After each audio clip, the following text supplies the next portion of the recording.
Hi friends, and welcome back to AmandaMuse.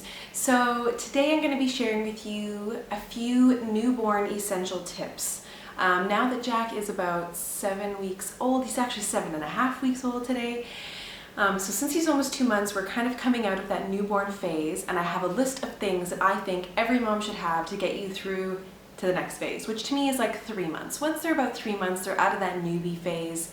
They're far more interactive, they need a little bit less, or their needs are just different from when they're brand spanking new, you know? So here is my top essentials for newborns. First thing is some type of something for the baby to go into, and as opposed to your arms. I think every new mom should have a swing, and because some babies don't love the swing, which my daughter didn't love the swing, my son is like, I would say 70-30 on the swing, but some kids just don't like it.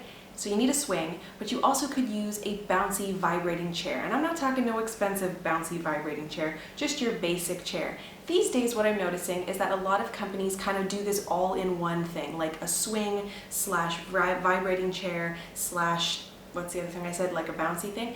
But honestly, they're two different things. Like, it's just like the perfect angle, and when they start to get a little bit bigger and they kind of move their feet, the chair kind of vibrates for them.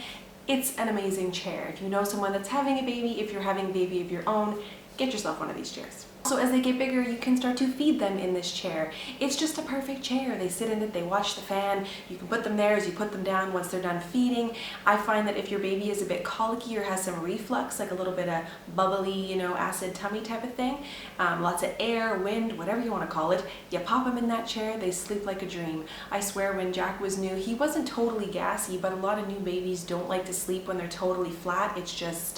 It's not that comfortable, I suppose. The next thing I think that is like top of the list, maybe even number one, is some form of baby carrier. When you think baby carrier, I'm talking about a ring sling or a Moby wrap, or a style of wrappable type of wearing baby mechanism. Do you know what I'm saying? So Esme, I solely used the Moby wrap, and I love the Moby wrap up until like about 4 or 5 months when they start getting a little too heavy, and I'm not a big wrapping fan, I'm realizing. It's comfortable for me in the house, but you know what? I'll do another video on the Moby.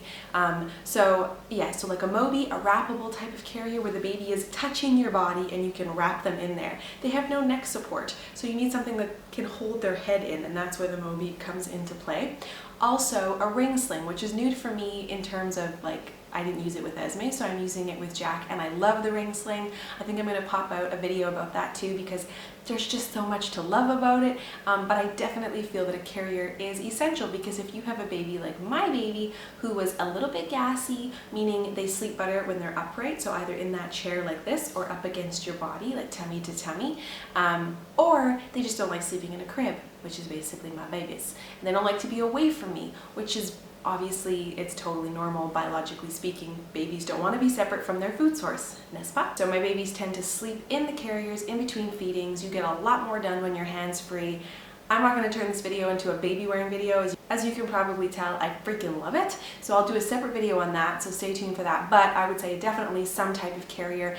I want to steer you clear from Baby Bjorn. In the baby wearing world, the Baby Bjorn is a major no-no. So honestly, if you can steer clear of that, the baby is separate from your body. So it's totally defeats the purpose, in my opinion, of the whole attachment parenting thing. Next thing would be your boobies. So obviously I'm a breastfeeding mama, attachment parenting stuff. I'm a huge fan of breastfeeding. I will be putting out a video about some breastfeeding tips for new moms, but yes, boobies, they help. They're a good pillow for when they're wearing your babies in the sling.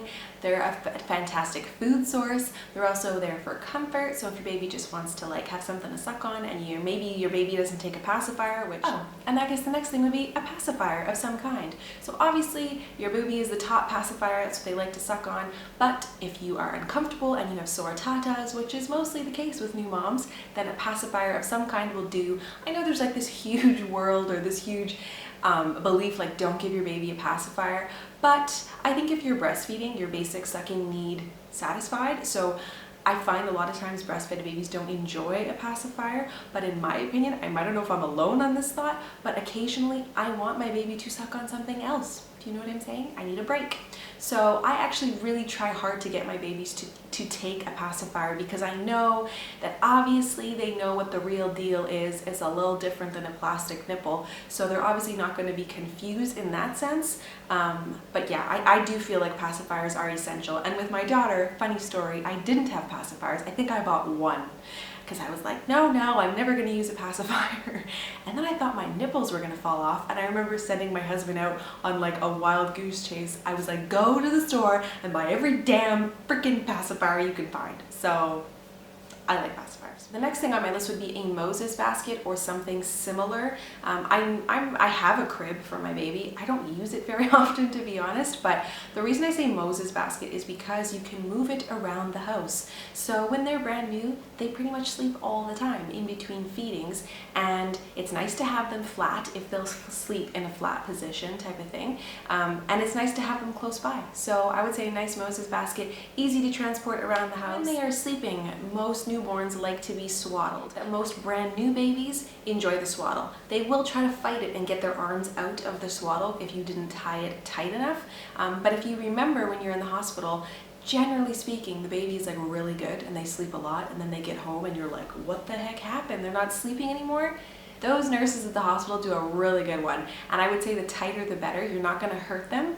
When they're in your belly, they're super tight and in a confined space, and they enjoy that, and then you bring them out into the real world and they're like, what is happening? So I would say, yeah, the tighter the swaddle, the better. You'll probably find that they sleep really well. So either some swaddling blankets, like a big muslin, or like a swaddling bag, but keep in mind you want it to be tight. The next thing would be a baby bath.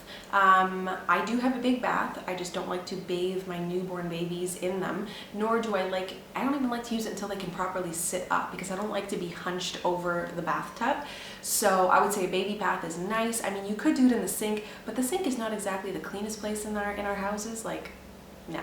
So yeah, I like a baby bath.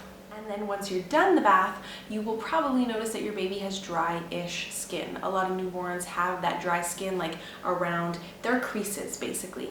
And someone once told me to grease the creases, and I have stuck with that, and it could not be more true, especially in a hot climate.